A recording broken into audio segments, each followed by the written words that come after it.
Hey, this is Rock Leach with Social Fire. And in this video now, we're going to go down through a lot of things. Now, I want to make sure that you're not going to be triggered by some of the conversations that we're going to have. We're going to talk about a lot of things, especially pertaining to those videos that have really been the most commented on here lately, especially with the Donnie Swaggart thing, with the Church of God in Christ, with the, Jimmy Swaggart, his father. We're going to go down through there. We're also going to talk about this Ivy Hilliard and Lady Bridget Hilliard situation. And I've got someone on here with me who I talk to all the time. Now, I done brought him up in several videos. I know y'all might be tired of hearing his name. Y'all know his name. Dr. Yarborough, Dr. Phil Yarborough is on here with me. He's a part of the team. I might as well go on. Dr. Yarborough, you're a part of the team. I'm just going to go ahead and say that now, But we're going to go ahead and have these conversations. Listen, you don't want to miss this video.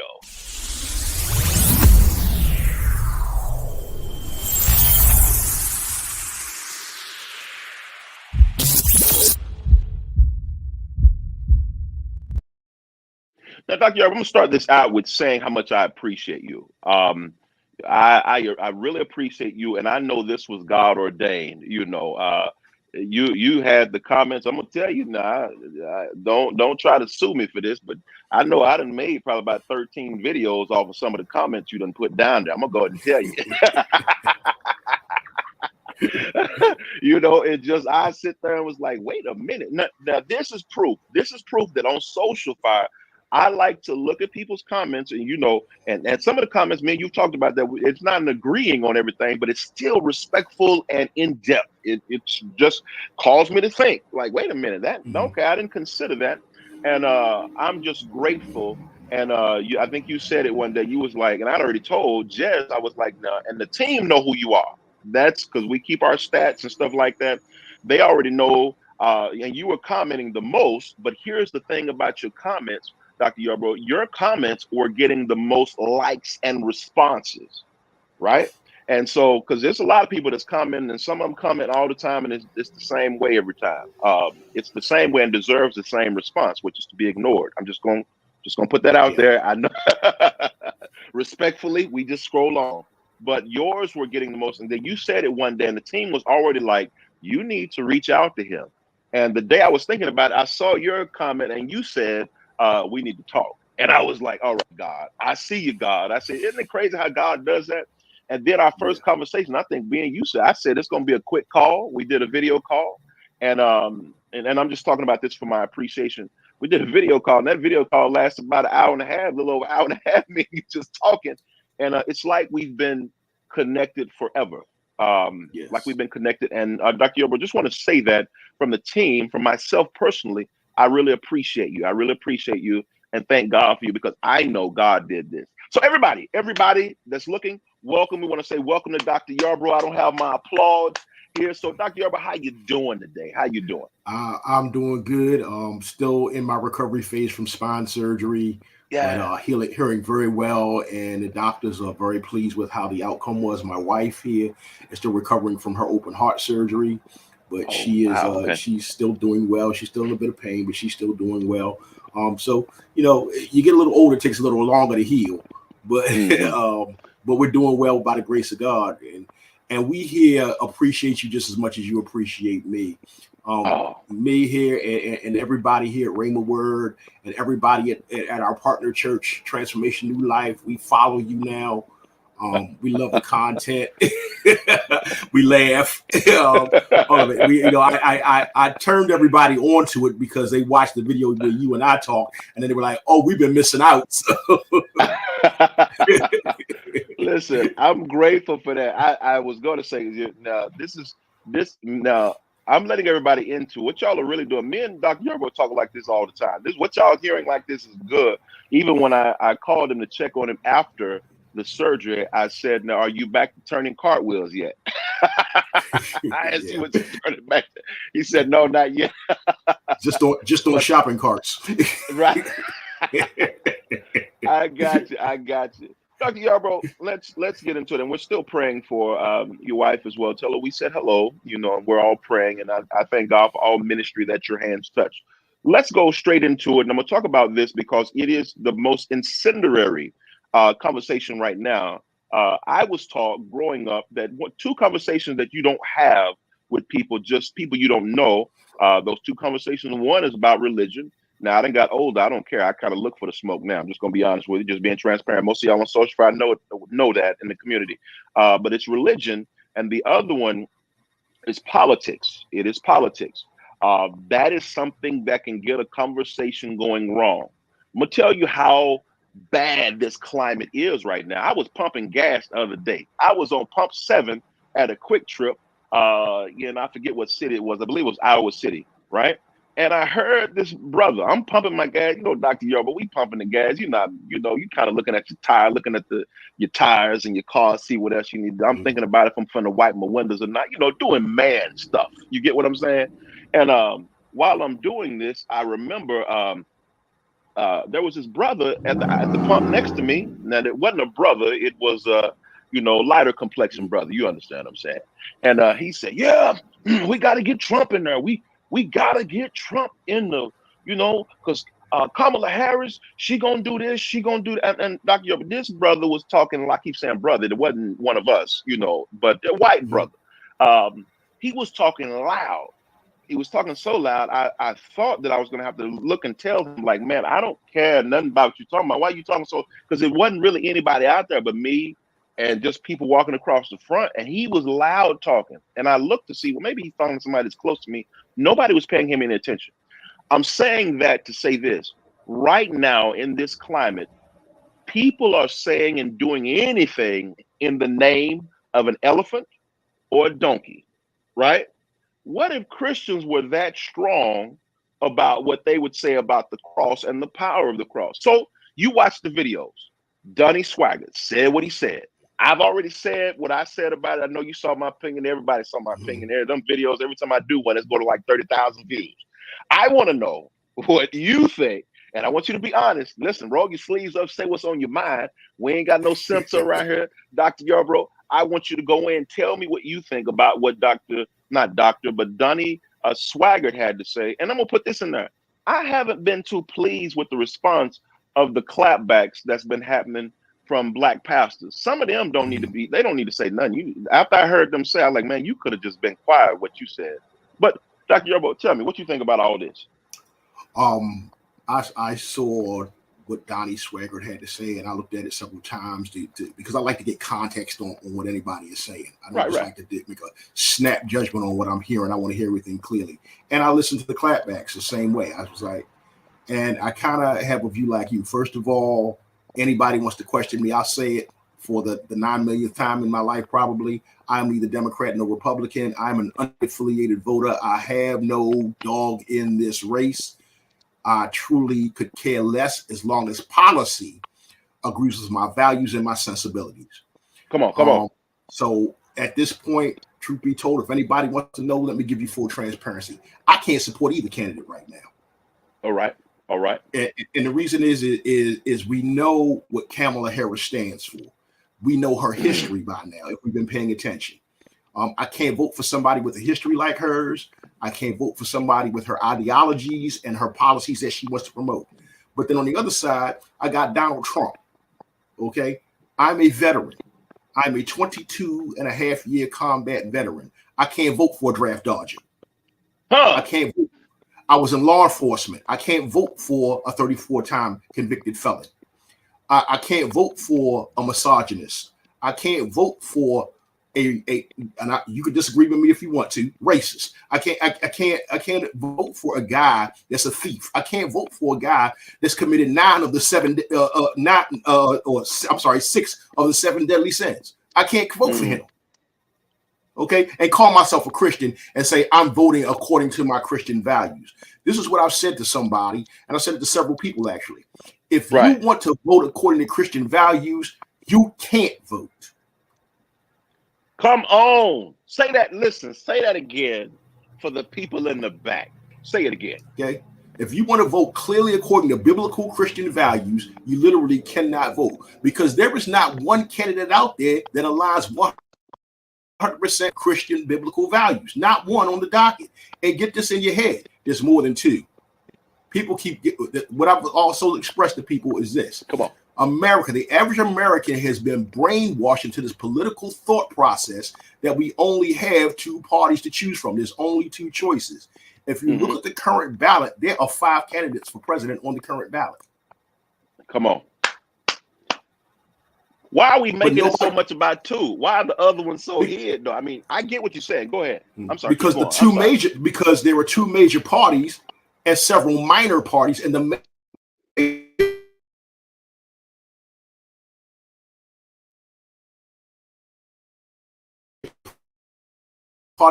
part of your political is economy, and a lot of people are talking about the economy.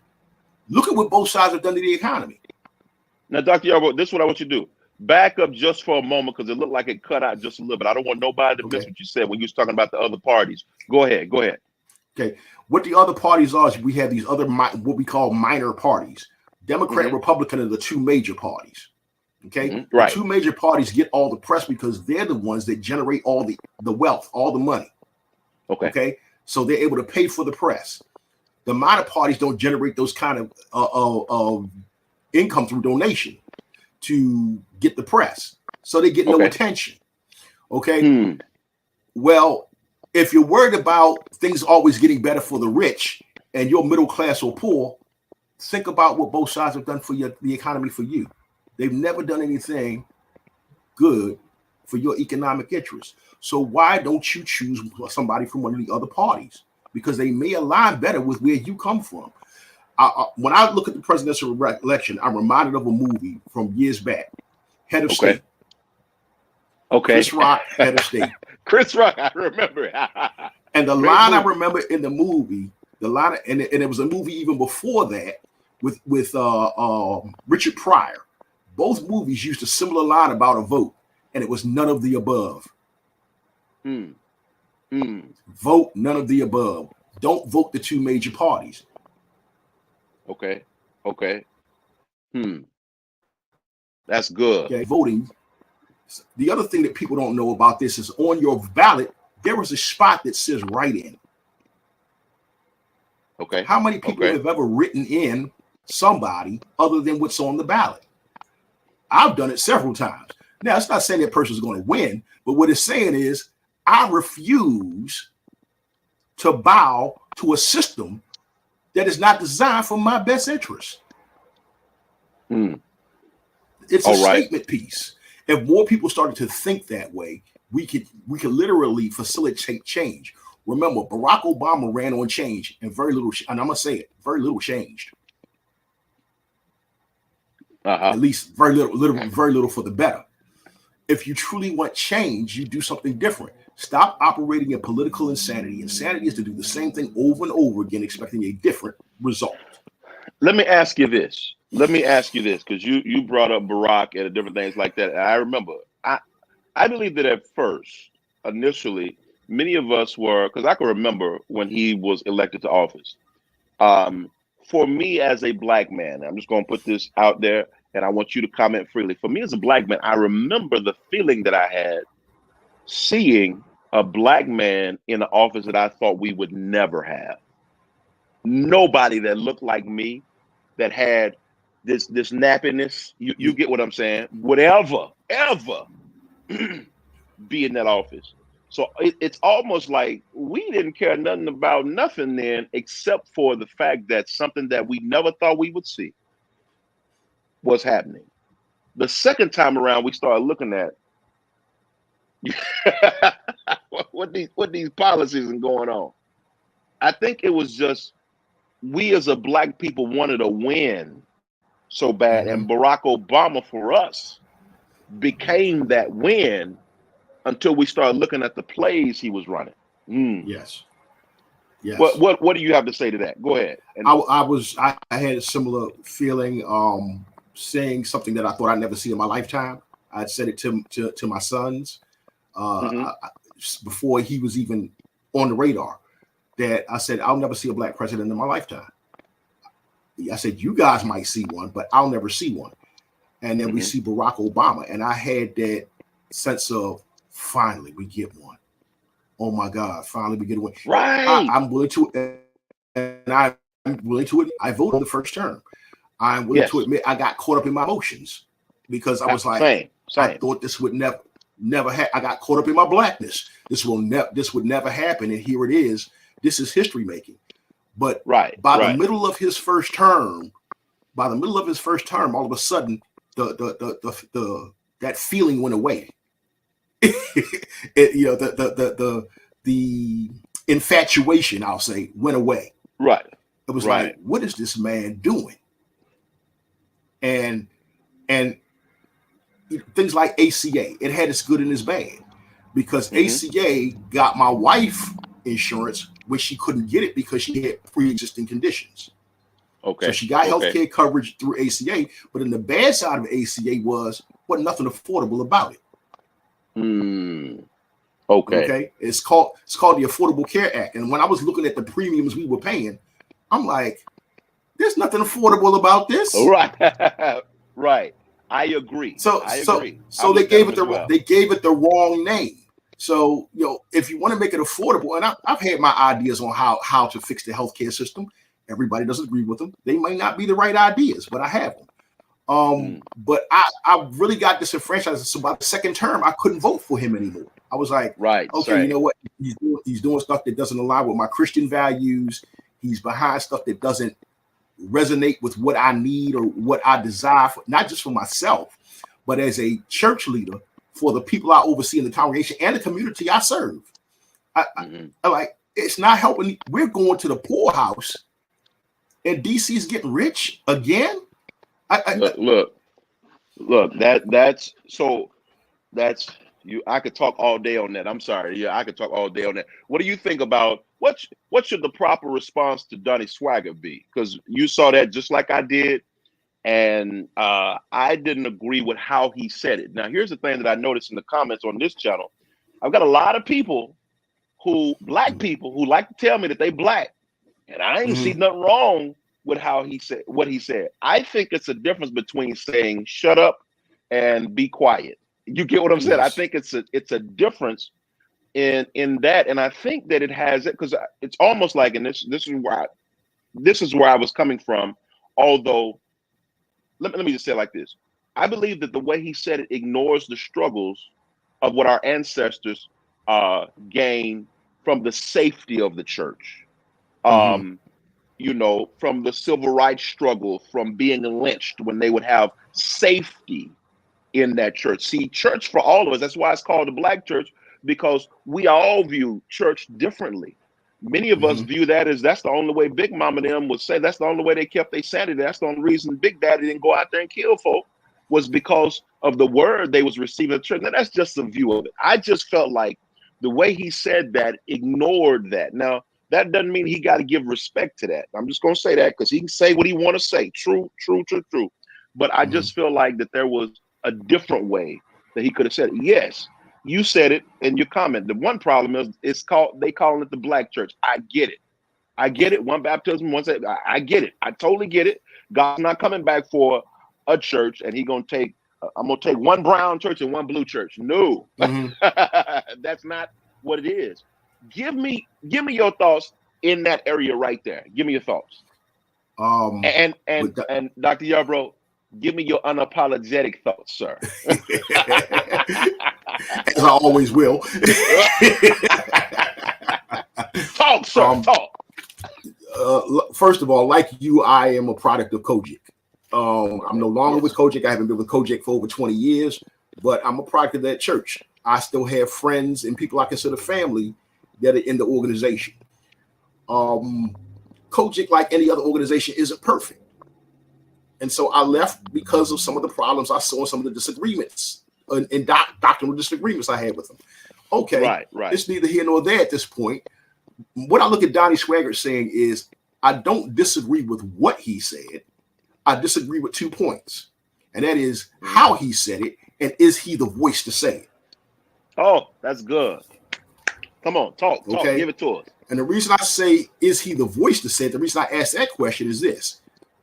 How familiar is he with our culture and our struggle? Zero. He has zero familiarity with it. So I say, if you're going to talk about me and my people, walk in our shoes for half a minute. You don't need a day, just half a minute. Come on. Being black skinned for 30 seconds and know what it is to be black in America just for 30 seconds. Come on. Okay? Come on. Yes, what you said about the history of the black church goes back to the plantation, where that was the only place, not only could we gather, it was the only place we learned to read. Come on. So yes, the safety of the black church. Now, the other part I have a problem with Donnie Swaggart is knowing where he comes from. Okay? Knowing his father and knowing where he comes from. Okay? You come from a predominant, and if I got to separate the church by racial demography, let's do that. You come from a predominantly white, evangelical, right-wing background.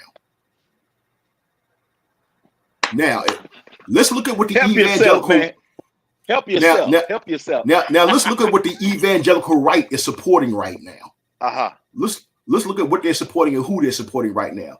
They're supporting Donald J. Trump, a 34-time convicted felon, a draft dodger, a misogynist, a thief.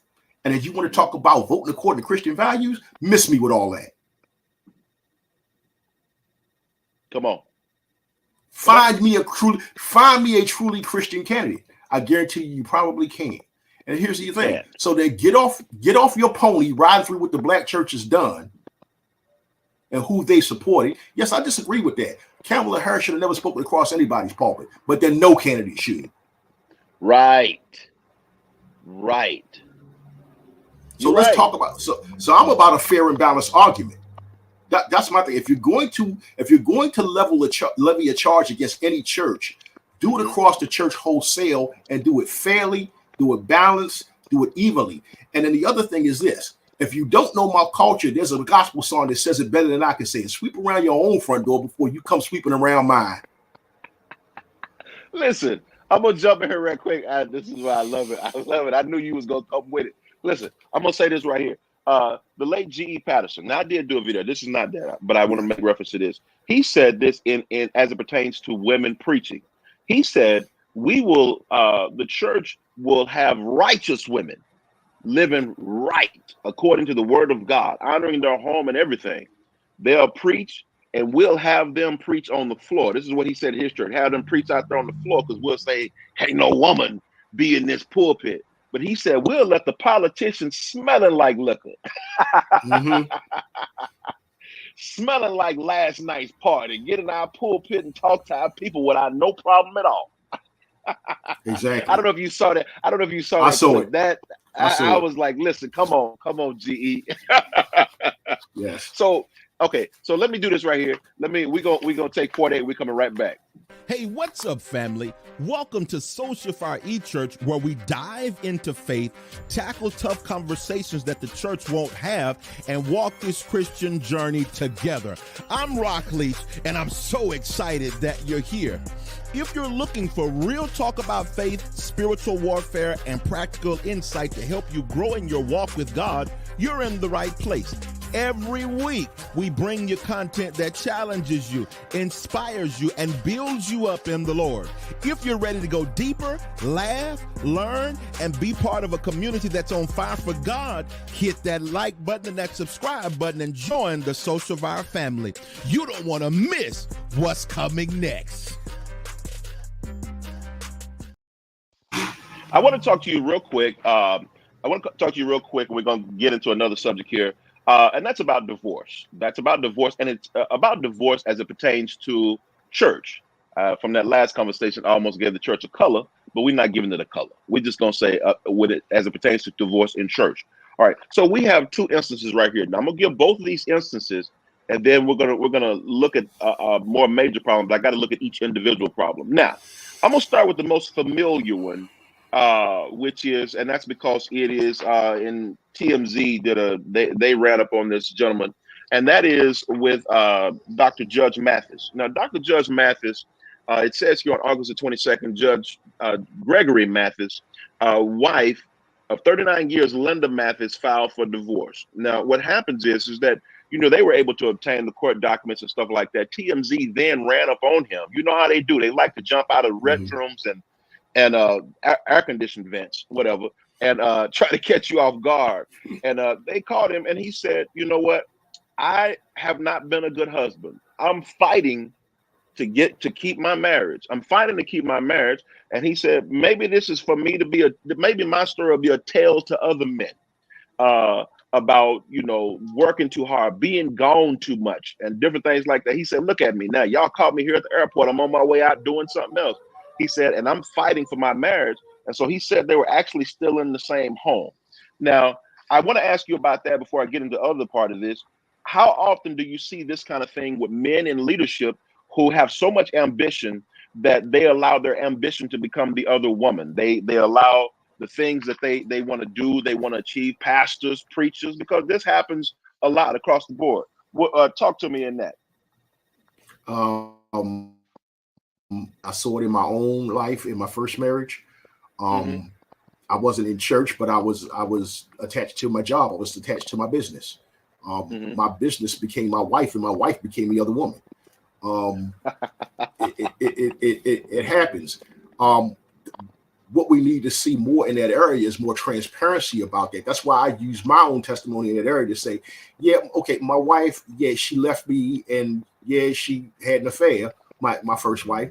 And I'll say that because she's heard me say it publicly many times, so I can say it here.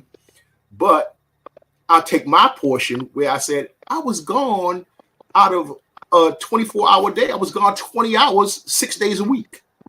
And then when I was home, I probably wasn't sober. So now you're home with a man that's not in his right mind when he is home. So, and then on top of that, I had and then the other thing that occupied my time was my father was a double amputee, kidney failure patient. So I'm taking care of him too. So I have no time for my wife. I have virtually no time for my children. I'm doing my best to do what I thought was to be a good husband and thought to be was a good father, and then found out I did it all wrong. So what Judge Mathis has done is opened up a level of transparency that I believe more men that go through that need to open up about and say, okay, yeah, this is my part. This is my failure. This is where I could have done better. And I can use this as a learning experience for me and share it so other men can learn from it so they don't have to repeat the mistake that I made. Why are we so hidden in the church, Dr. Yarborough? Why do we become specialists in damage control rather than transparency?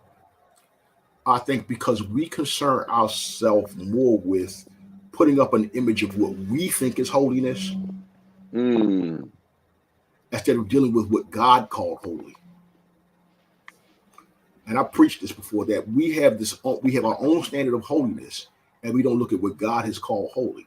And part of what God has called holy is complete, transparent honesty. It's to say that this is why I say people always talk about, well, they don't owe you no explanation about their sin. Yes, they do. The Bible tells us we're supposed to confess our sins one to another. Come on, because I've seen those. Because that's if you don't confess your sin to me, section.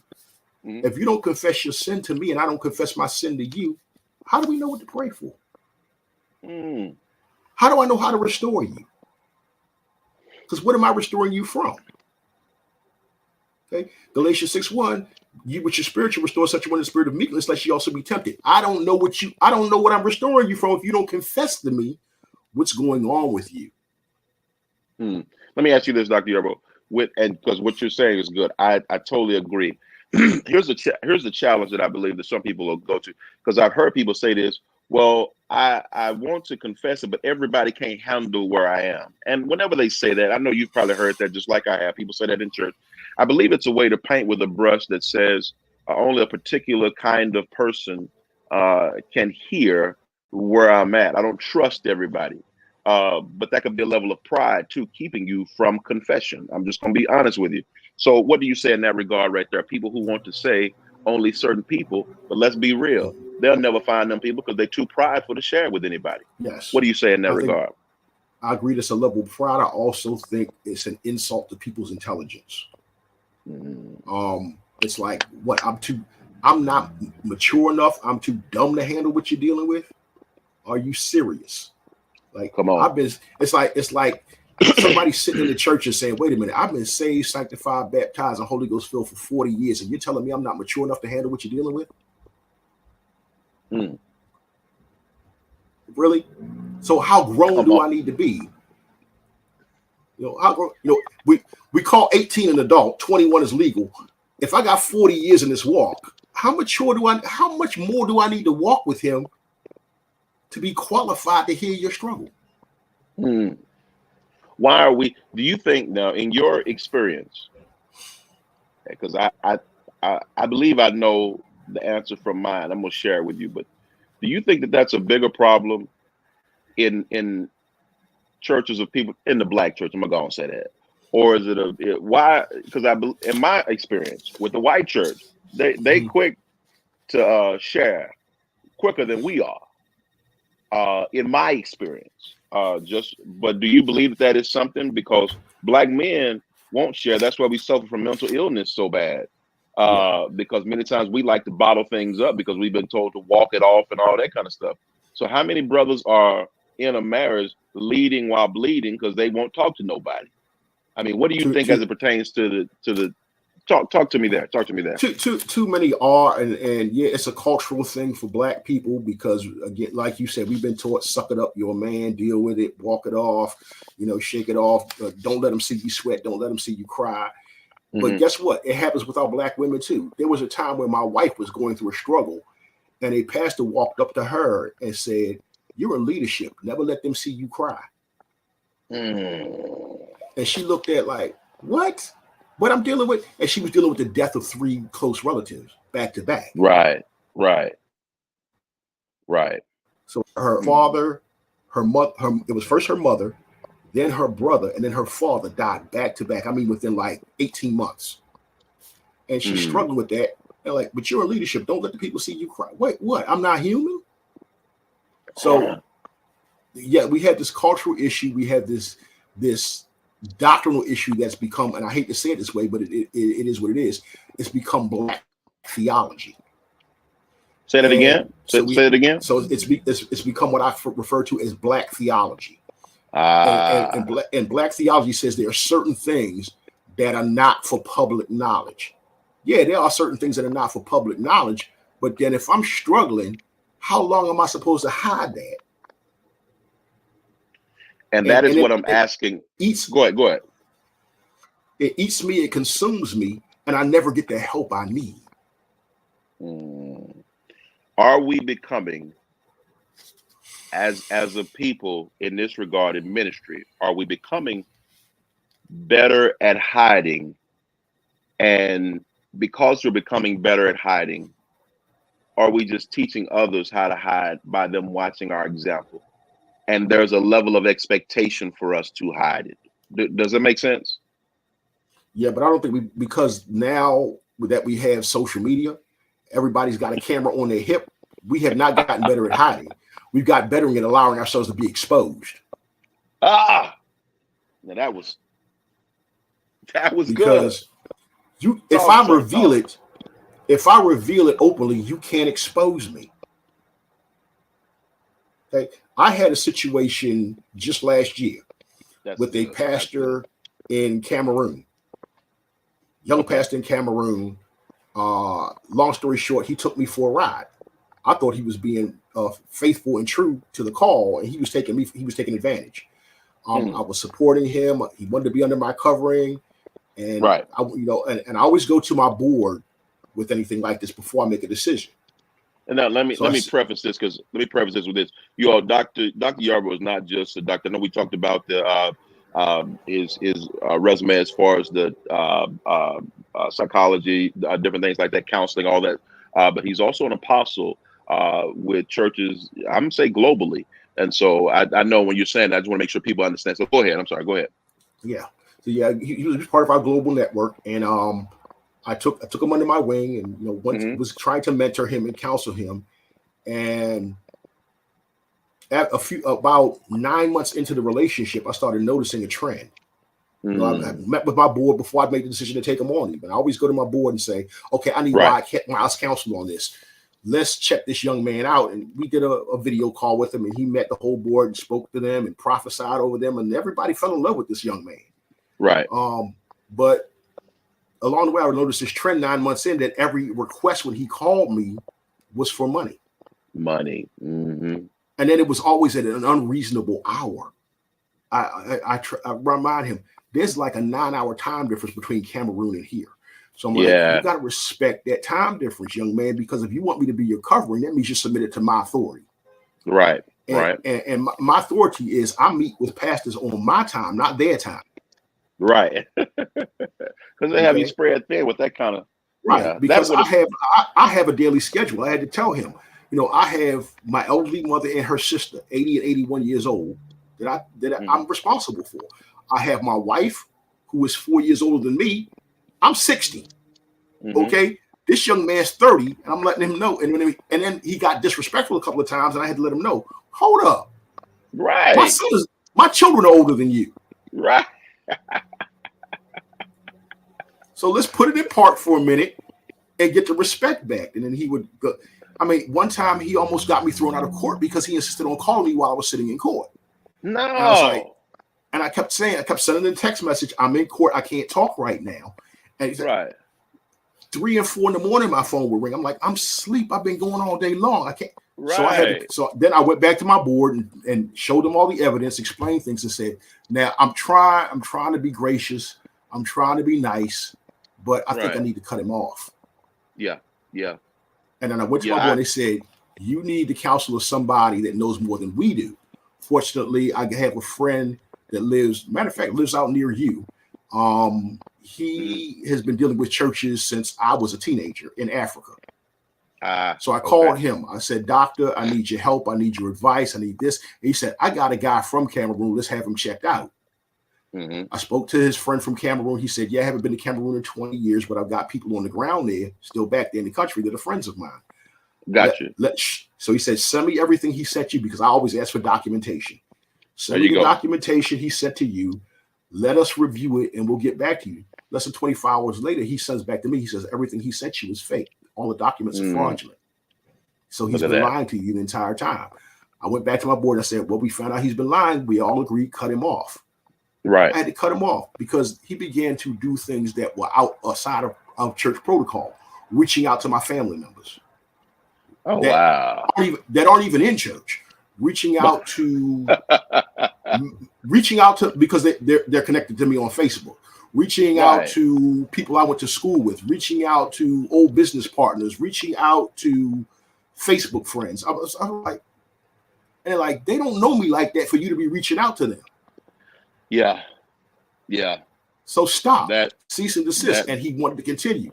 And finally I had to send him that little warning that I hate to send people, is that because he accused me of playing games. And I said, I'm not playing games, because the people that checked you out were your own government. I told him, I said, I warned you that I have a small ministry, but I have a very long reach. Right. And I don't know. And that's the reason. And I'm going to tell you this. That's my fear, because I know you have, churches everywhere. Just been, I know that. But that's the fear. And I know one day we're going to get into that conversation, but that's the fear with me, with covering churches. Why I don't, one, they have to be really, really close to me. And when I say really, really close, I have to have watched their ministry, stuff like that, have paid attention to them. But generally, I just stay away from it, and I'll just advise. But I understand. And here's another thing, Dr. I know a lot of people, and we're going to get into that one day. We'll probably have to do another video about that. But a lot of people don't believe in coverings or submitting to anybody. That's the generation that we're in right now. And if they won't submit, to nobody, submit to God, they ain't gonna submit to a spouse. I was taught when I was sent out to pastor, if you can't submit to a covering, how can you submit to God? Come on. But a lot of people don't believe that as far as the submission. Let me ask you this right here, and this is because I want to get into the next subject as well, which is the next marriage. Why is it that some people they divorce because they would rather change partners than change themselves. Why, why does that seem so? People would rather just not change. They would rather change partners than to change themselves. Why is that such a strong thing? Because I'm looking at his wife clearly is like, I've had enough. I'm done. But why not, you know, and I'm kind of hearing the answers as I'm going through this, but I want to hear your thought on this. Why is that so easy nowadays? Because it seems like people want a perfect work instead of work to get it. You know, here it's something I teach in premarital counseling. And it's the difference between Western culture and Eastern culture. Okay. In Western culture, we've been taught to view marriage as a disposable contract. All our lives, we've been raised to know how to get married. In Eastern culture, they're raised practically from birth on how to stay married. Come on. That's the difference. And so when I counsel couples, I teach how to stay married. Getting married is the easy part. Everybody knows we can go to JOP, we can go to officiant like you or I. We can say the vows, get the marriage license, blah, blah, blah. I had a little ceremony, bam, we're married. It's legal. Married. Okay. But now the work comes in the day after that ceremony. The next day. I like that. The next day, hear the word. Okay. And if they irritate you the day after that ceremony, can you handle that? Can you reconcile quickly? Do you have the skills? Do you have good communication skills? Do you have good conflict resolution skills? These are the things I teach in premarital counseling and in marriage counseling. Right. Do you have these skills? And you're not born, and quit thinking that you're born with these skills or that you picked them up watching your mama and daddy because they've been married for 40 years. You did not. Right. That's good stuff. Because your mom and daddy probably never went to marriage counseling. They just committed to staying together regardless. And look, and they hated each other while they were together.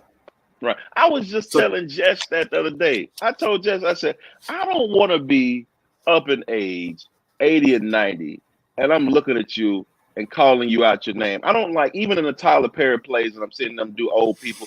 I get it. It's a funny thing, but I don't want to be that person. I'm talking noise with you and just hoping that you gone and die because I know you got life insurance, you know, that kind of stuff. I don't like you. I mean, we have almost romanticized that in media. You know, old people been married so long, they just talk crazy to each other. I don't like it now, and I know I'm not gonna like it then. So I don't want to be that, but we've made it to where it's like that. So many times people will see that and think that's what it is, when that is not what it is. We'll see the examples of those before us, and we'll believe that's the standard when it's really not. Yeah, we've been taught this fairy tale about marriage, and the fairy tale is this: happily married. That's a fairy tale. And the reason it's a fairy tale is this: happy is predicated upon the conditions of right now. What is going on right now, I can be happy, but if that changes, I'm no longer happy. Right?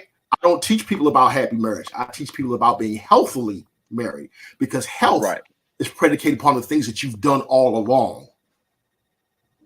That's good. Because if happiness leaves, Go ahead. If happiness leaves, that doesn't change my health condition.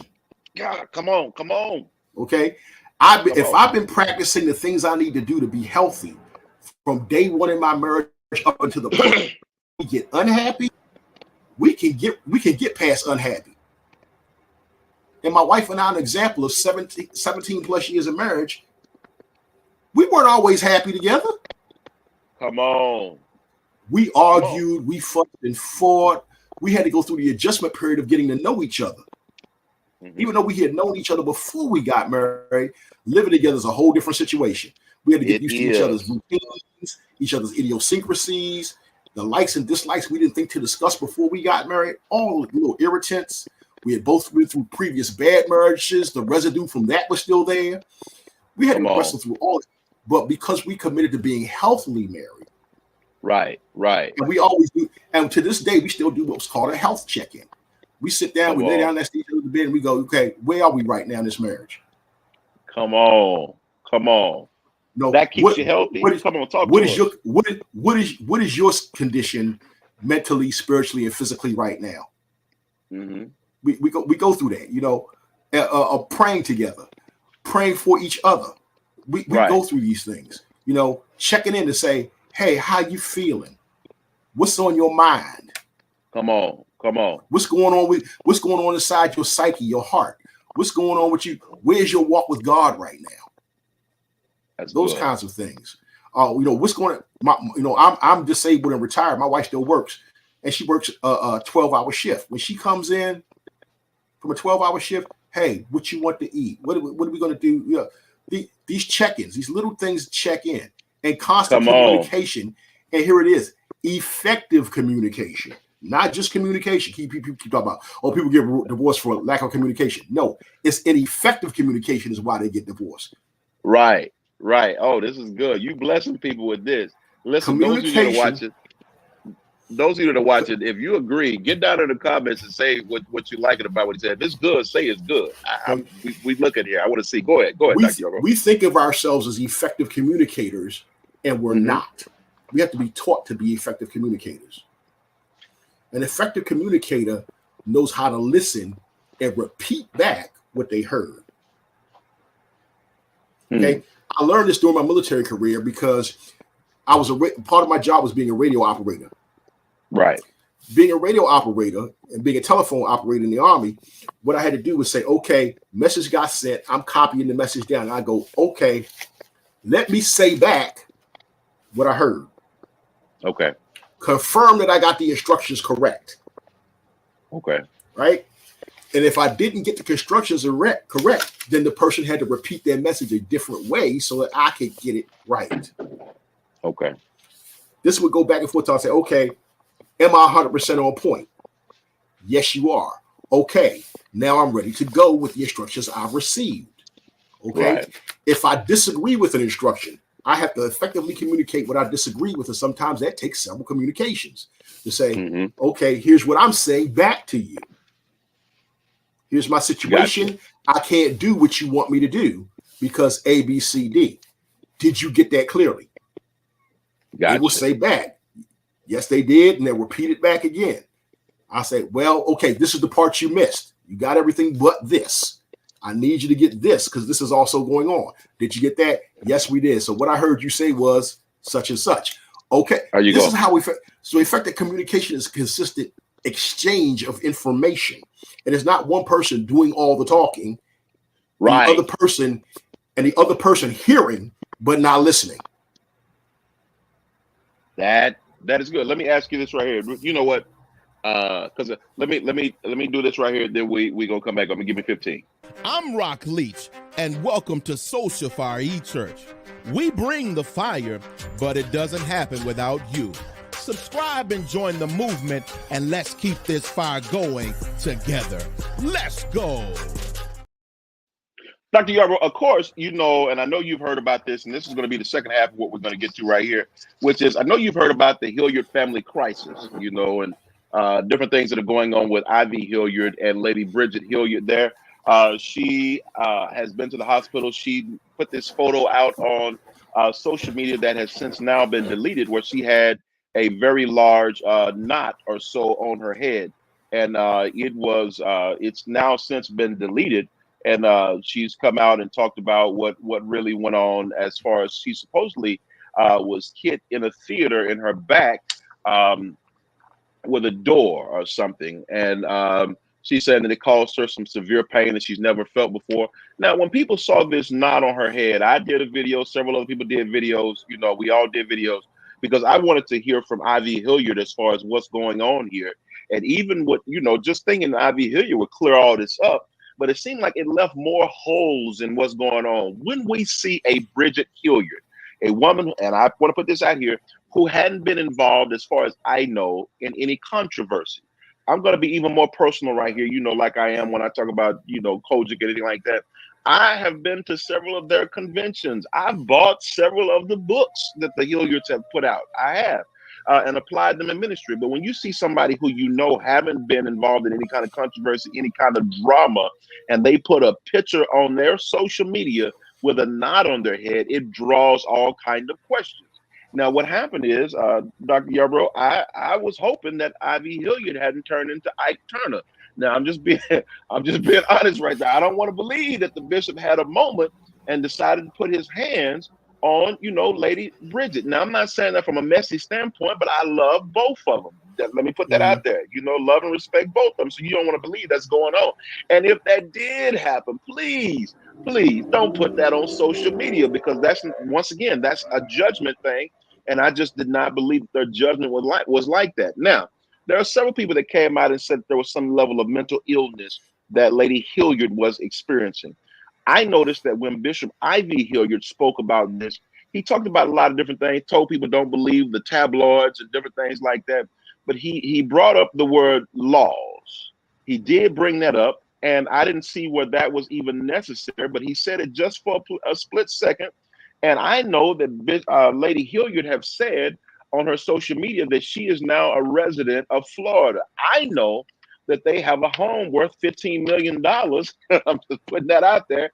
That is in Houston. And when I checked it around all the same time, this house is also being sold.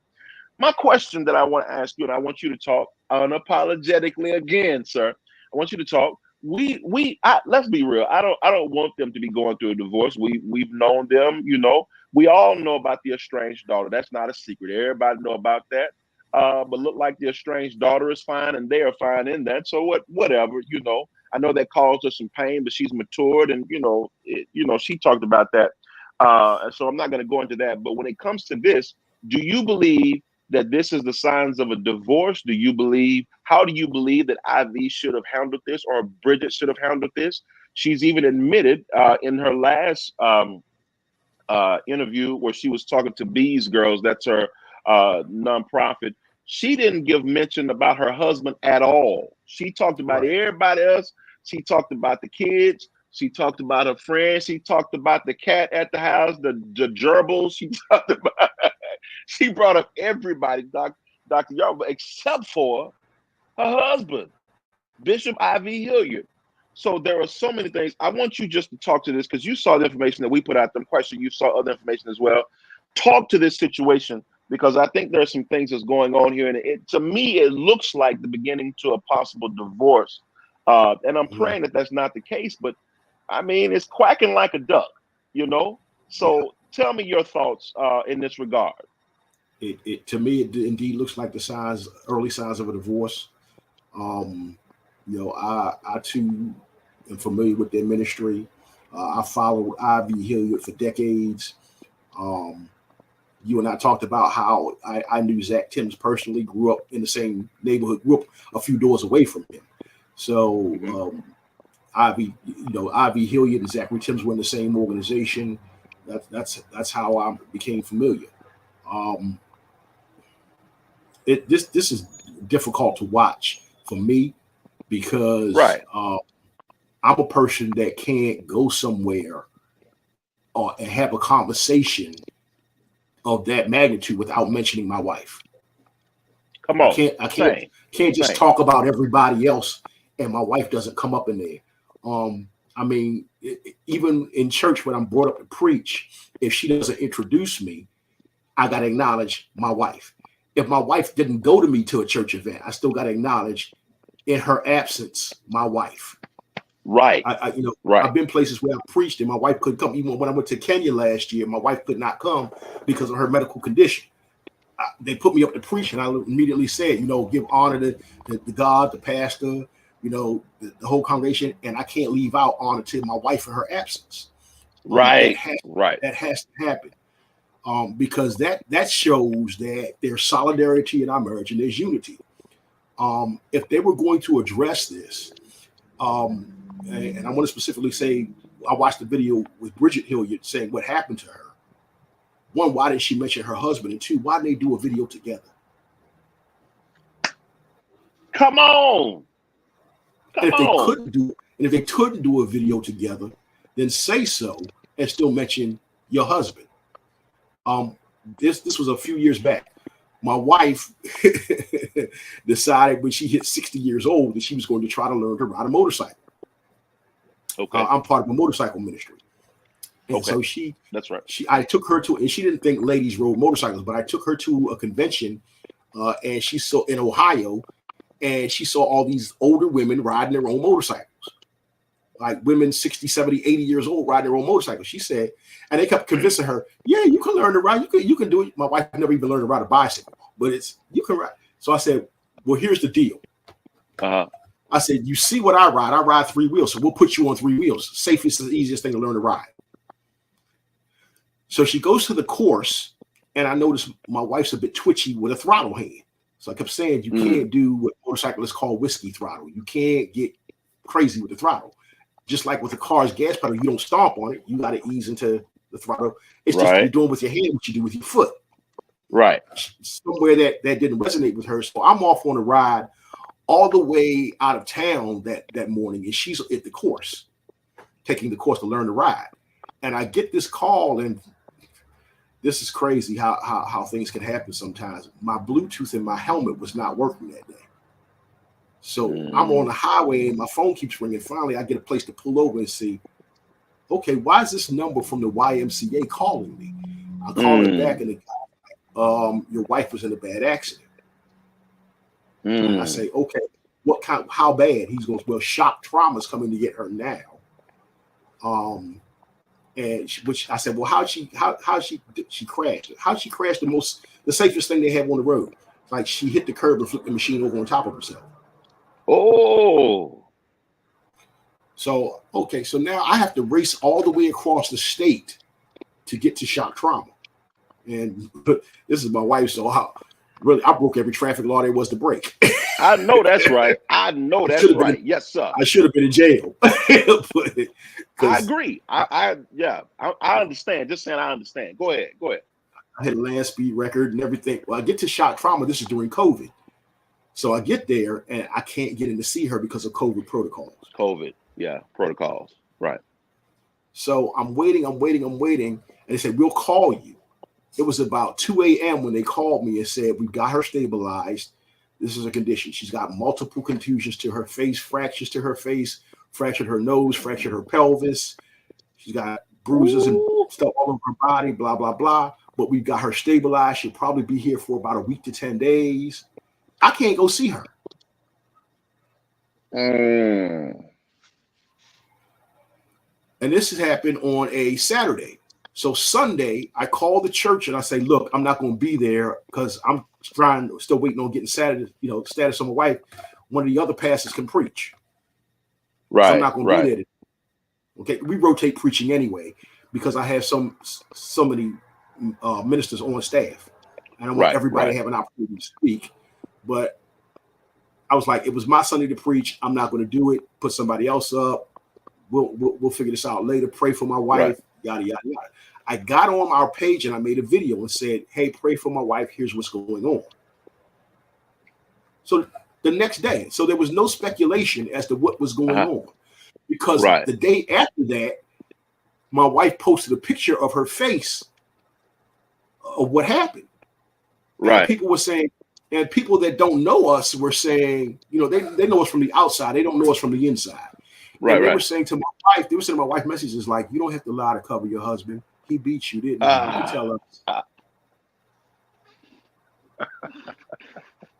I'm like, did you see the video I'm like, did you see the video where I'm nearly in tears saying, pray for my wife. She had this accident. I can't get to see her. I don't know her condition. Please pray for us. You didn't see that video? Now, a man that just beat his wife isn't going to make a video like that. Right, okay? right. A man that beat his wife is going to make excuses. Right. Okay. I'm saying, pray for my wife. She had this accident. This is where I was when I found out. My brothers in the Christian Motorcyclists, my brothers and sisters in Christian Motorcyclists Association, they already know. They're praying for. Our congregation already knows. They're praying. I need your prayers because this is my wife. This is my heart. And Monday, people are sending her messages. Oh, he beat you. We knew your husband was an undercover abuser. We knew he could be violent like that. That's how those and they base it on my military background, because it happens a lot in the military. Gotcha. And they base it on my personality, because I have a rather strong, and I admit sometimes abrasive personality. I get it. I get it. I can be. I was a drill sergeant in the Army. I can be very abrasive at times. And so they take that to mean that I can be abusive.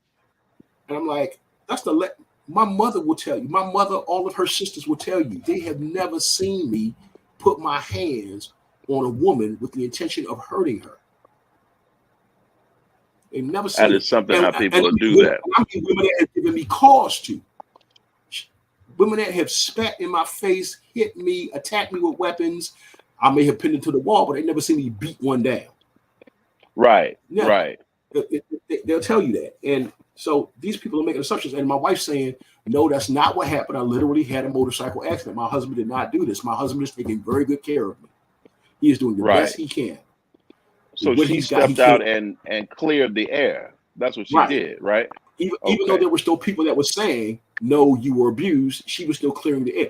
So, and then when we came back together, we cleared the air. We were able to see each other like, look, we're here together now. He's taking care of me. He's bringing me my food, blah, blah, blah, blah, blah. He's taking care of doing, because he was in healthcare with his mother. Who's a nurse practitioner. He knows wound care. He's taking care of all the wounds. My husband is doing the job of a husband. Stop making these false accusations. Now, when it comes to Ivy Hilliard and Lady Britt, do you feel like that's what would fix this? By them coming together? And go ahead. 100%. I agree. If they came together and said, or if Lady Hilliard herself said, look, my husband, all the speculation, stop it. Right. Okay, my husband is a good. If she came out and she literally said from her own mouth, very forcefully, you can stop the speculation. My husband's a good man. We are not getting divorced. We're trying, but we're going through a private issue, and we want to just keep it private. Yeah, no, we can understand that. Right. That I could take that, respect and honor that, and be okay with it. Right. But what I'm finding with the Hilliards, and now I'm finding with several other pastors, is that they want to keep what's going on in their household so private and forget that thanks to social media, you lose the fight in the court of popular opinion. Yes. Oh my God. Now, here's the thing I wanted to get to. Now, we talked about Ivy Hilliard. We've talked about where they are and how to fix it, even given your own experience with that. I want to ask you, because I saw what Judge Mathis did. Now, he's not a pastor, but he is a public figure. I saw how he was transparent, and I see somebody that we respect, which is Ivy Hilliard. They're not being as transparent. Now, do you feel like the transparency of what in this day and age, because marriage is marriage, those of us that have been married know that things happen. It's just a part of it. Do you think them hiding it is helping? Or do you think the transparency might even take their ministry to another dimension? What do you think? I've seen it in our own ministry. Transparency will launch them into a new area. We do annual marriage conferences, and we bring in several couples because I don't like me and my wife always being the couple to speak. I like to hear from other couples. And what we do is we do it in a range. How we do it is we find couples that have been married 50 years or longer. We'll find one couple to do that to speak. We find another couple that's in the mid-range like us, about anywhere from about 15 to 20 years of marriage. And then we find that couple that is new to marriage. Gotcha. Because we want every perspective to be spoken to. The last marriage conference we had 4 couples, because the one I included last year that we had never done was the interracial couple. Okay. And their experience. Because that's something that the Black church doesn't want to talk about, but we need to talk about it. You're right. You're right. but so that's another subject for another time. But my wife and I spoke as the mid-range couple at that time, 16 years married. And we talked about how the speed bumps we went through, and that we got married in our older age, and this was not a first marriage for us. This is her second. This is my fourth. So we talked about that. We talked about how trying to make the blended family work when our kids were already up in age. My kids were teenagers. Her kids were already grown. Trying to make that work, and then the differences in our opinions about things, and then how we had minor arguments even about our interpretations of scripture. Me being a theologian and my wife not being one. Gotcha. So I get my it. wife, I get it. My wife coming through at the Apostolic Church in war and learning the doctrine of war and learning the doctrine of the apostolic churches, and me saying, no, I'm speaking pure theology. I'm speaking straight Bible from the first century, baby. It's a whole different thing. And I'm speaking from Hebrew and Greek and Aramaic. And yeah. See, I'm with you. And it blew up some of her doctrine. And so she talked about how she had a Bible that I made her throw away. She came, we came to courtship and she had an NIV Bible. And I said, throw that thing in the trash. And she said, wow. And then she wanted to know why. And I had to not just explain to her, but show her why. But it was a minor argument when I told her to throw it away. You know, it was like, it's a garbage Bible, throw it away. No, it's easier for me to read. And my response to that was, if God meant to be easy, don't you think he would have made the Bible easy for you to read instead of this piece of junk? Let me ask you this, Dr. Yarborough. How long, and I get what you said with the NIV. Let me ask you this. How long have you all been married today? 17 plus years. We were 17 years this past September. We hit 17. September 1st was 17 years. Come on. That is what I'm talking about. Now, you all, when y'all first met, it wasn't love at first sight, was it? What was going on there? It was anything but love at first sight. We couldn't stand each other. Really? We could not stand. It's hard to believe that because we standing at 17. Yes. So tell me, okay. We laugh about it now. We didn't laugh then. We laugh about it now. Right. It wasn't a laughing matter then. We met because I just come back to the Baltimore City area after an ugly divorce, but the calling to pastor was still on me, even though I didn't feel like doing it. I didn't want it. And what I tell young pastors, if you go through that experience, God is going to challenge you and not let you run from your calling. Oh, Dr. Yarborough, let me jump in there with it. Something just came to my mind, and then we're going to get into the circle. You just brought up something that triggered something. I had on our first video, one of our commenters talked about he went through a divorce. He deleted the comment after I said that. I think I shared that with you, but he said he went through a divorce, and because he felt, he was pastoring, so he stopped pastoring too, because he went through the divorce, and he said because of guilt and he felt like he failed, people are asking him, so when you gonna pastor again? And he tell him, well, we're working on something. He said, but in his heart, the guilt and the shame are too strong. Speak to him, because I know he's probably watching this. I won't call his name, but speak to him. Brother, the first thing you have to do is understand the first issue of forgiveness, which is to forgive yourself. I went through the same thing. I had the guilt. I had the shame. I didn't want to do it anymore. I felt like, God, I'm done. I've been through too much. I've served you, and I'm here again. Because this wasn't my first divorce while serving in ministry. This is my second. So I'm like, I failed. I'm a failure. I'm not fit to stand before your people. So just let me be. But the call. But this is what it says, and I go a little deeper than calling. Because it says in the scriptures, it says it this way: make your calling and your election sure. Okay? That's good. You're not just called. If you're called, okay, everybody got calling, but are you also elected? I had God literally speaking in my ear. You're not just called, you're anointed and elected to do this. And so he wouldn't let me shut my mouth. My mouth in the street. I was evangelizing in the street, even though I didn't have a church. And people began to ask the same questions they're asking you. When are you going to launch your ministry? There's too much power in you to let that rest. There's too much anointing to let that rest. God has anointed your mouth, and you want to be silent? And if he won't let you, people need to hear the message that he put in your mouth. Dr. Yarborough, let me ask you this. Forgive yourself. Forgive yourself. Right? Forgive yourself. And do what God designed you, fashioned you, and anointed you to do. And to hell, and yes, I'm going to say it that way, to hell with anybody that tells you you're not qualified to do it. Come on. Dr. Yarborough, I have a thing that I say to myself.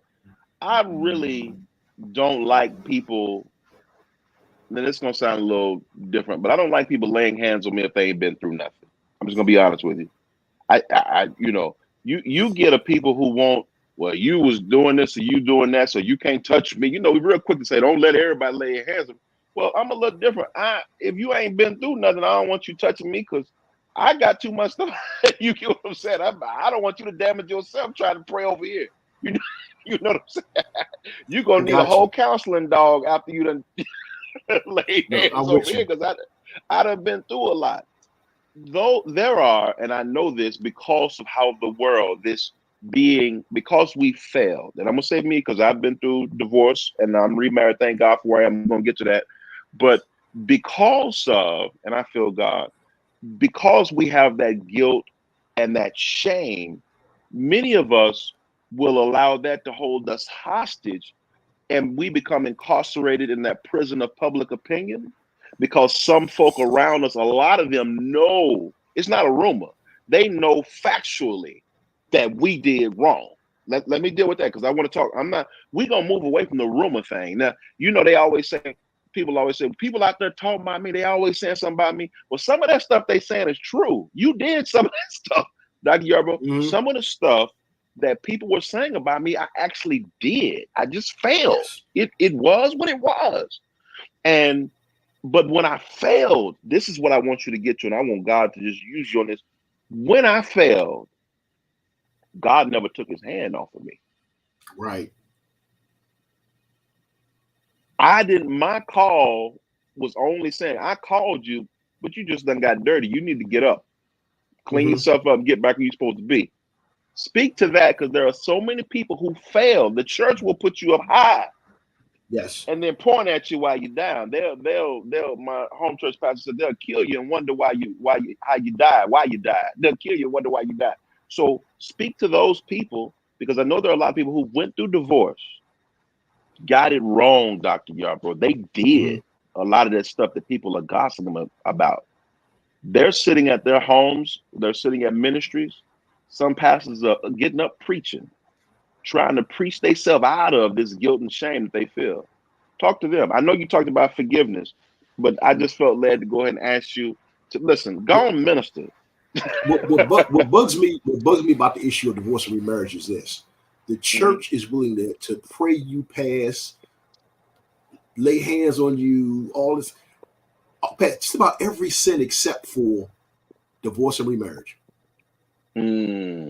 That's what bugs me. It's like that's the hill that the church wants everybody to die on.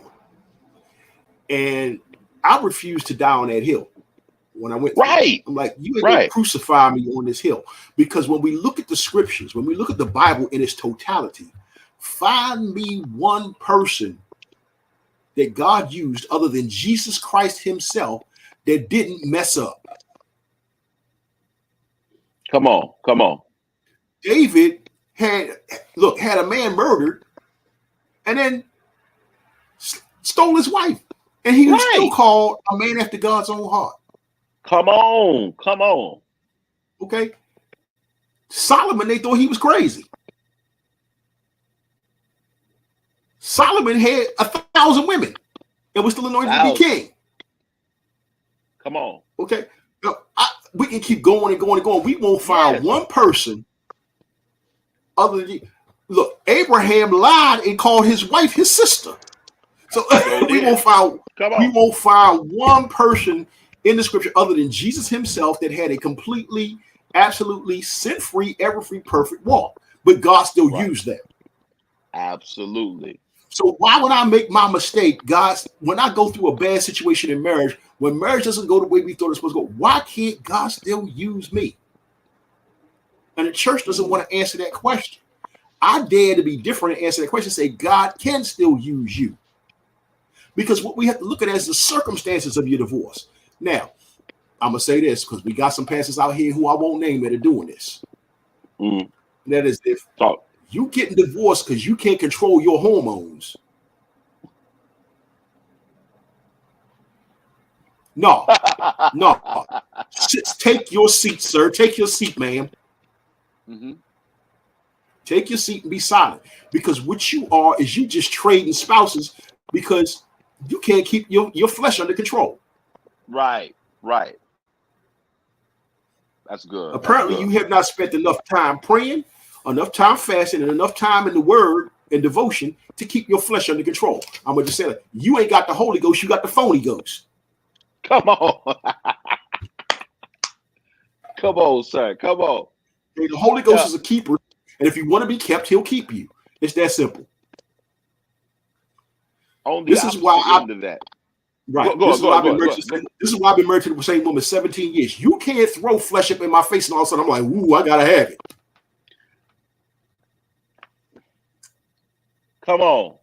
I got a good thing at home. I'm not messing that up. Right. For just a few moments of pleasure. No. Let me ask you this right here. Yeah, and also marrying somebody and trading spouses, marrying somebody. No. Marriage is a covenant. That's what we got to understand. It's not just a contract, it is a covenant. And it's God's first established covenant in the earth realm, is marriage. He established that in the garden. I don't care what people want to say about it. It is not a state-sanctioned thing. It is a God-ordained thing. On the opposite end of that, for those who have this, like you brought up, that continually are doing things wrong and thinking that God still has his hand on them, because some people feel like they have of course they're gifted, but they feel like that they could do whatever they want to do. Because I've had some friends, and I call them friends because I know who they are, even though I didn't indulge in this kind of stuff. They can get up and preach the house down, but them jokers gonna do exactly what they gonna do when the service is over with. They scoping people out while they up there preaching, and they ain't no stopping them because they just continually going. I want you to speak to that regard, that person who's whether it be ministry, business, anything like that, they're leading well, but their commitment to their home is trash. Speak to them. Speak to them as a father.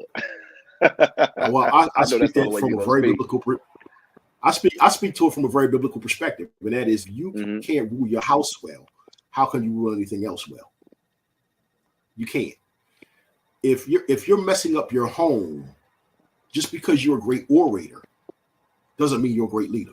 I think I said this in a comment in one of your videos. There's a difference between a great orator and somebody that's anointed to speak to the people.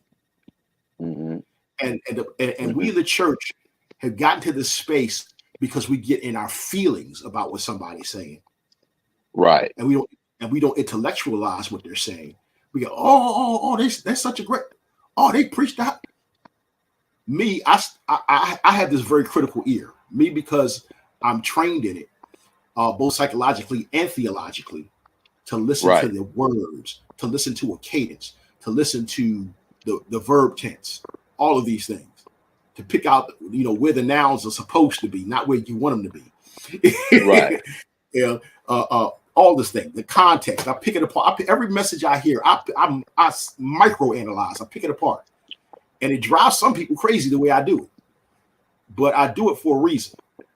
Did I hear information, or did I hear emotionalism? Come on. We've gotten, in the church realm, preachers have gotten very good at knowing how to stroke people's emotions. Yes. Okay. Yes. And I'm gonna say it again. If we gotta put race on it, let's say the black church is very adept at it. We hear a hoop and we think somebody preached the house down.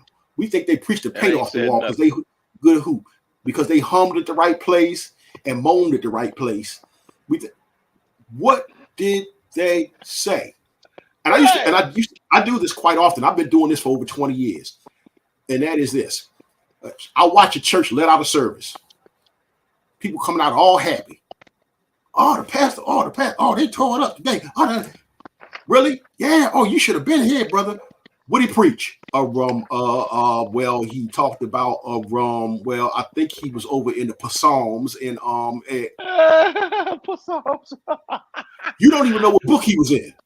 Right. You don't know the topic. So what it happens is he made you feel good for 35 minutes. He stroked your emotions for 35 minutes. She stroked your emotions for 35 minutes. Now you happy. And again, happy is a condition predicated in the right now. Mm-hmm. Jesus never said, I came to make you happy. He said, I gave you joy. Yes. Joy is not predicated upon conditions. Joy is predicated upon who and what is in you. If Christ is in you, you're going to have joy regardless of the circumstances. So yeah, there are great orators out here. There are people that they know how to speak. They're trained in it. They know how to speak. And I know several of them personally. I won't call names. They know how to speak. I'm telling you, they can put a speech together and hit every point and do a 3-point out and rock the house. Right. But what they said was empty. But what they said was completely devoid of any meat. Right. Okay. This is why the story that goes was when I was ordained, and this is kind of funny. I was ordained in Church of God in Christ as an elder. Okay. And where I was ordained, as was I. You know that though. Yeah, we had to go before a council of bishops to be ordained. Yeah, and there were 4 bishops sitting, and these was the heavy hitters. I went before. They had been preaching since before I was born. So these heavy, and I mean theologically sound heavy hitters. One of them was our chief apostle who had 2 PhDs. Oh wow, wow. So I'm standing before him, and I'm going, oh, okay. I'm shaking in my pants right now. I don't know what he's going to ask, because this is an oral examination. Now, this is the oral part of the examination. Right. And he hits me with, what is your gift and what is your calling? Come on. And it was a different question than anybody else in the room asked. And everybody else went stunned when he asked it. And I'm standing before him and I said, well, sir, the gift is prophecy. And he said, why'd you say that? I said, because the church is recognizing me as one. And I don't say what God doesn't say. I don't make stuff up to sound good. And I say, in studying scripture, prophets always didn't bring good news. Right. And so everything comes out of my mouth. It's not to make that church shout. Sometimes it's a warning. Sometimes it's a rebuke. Right. And they don't want to hear it, but God said it. And it's truthful. They said, well, what's the calling then? The calling, I said, is teacher. And he said, why do you say teacher, son? And I said, teacher is a forgotten gift in the 5-fold. I agree. Everybody wants to be the prophet. Everybody wants to be the apostle. Everybody wants to be the pastor, but nobody wants to be the teacher, because the teacher can bore you to tears.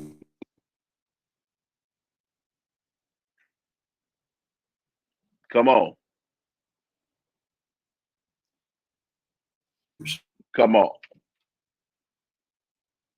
All right. Are you still there? Making sure I hadn't lost you there. Go ahead. I was saying the teacher doesn't care how it sounds. The teacher cares that it's correct. Right.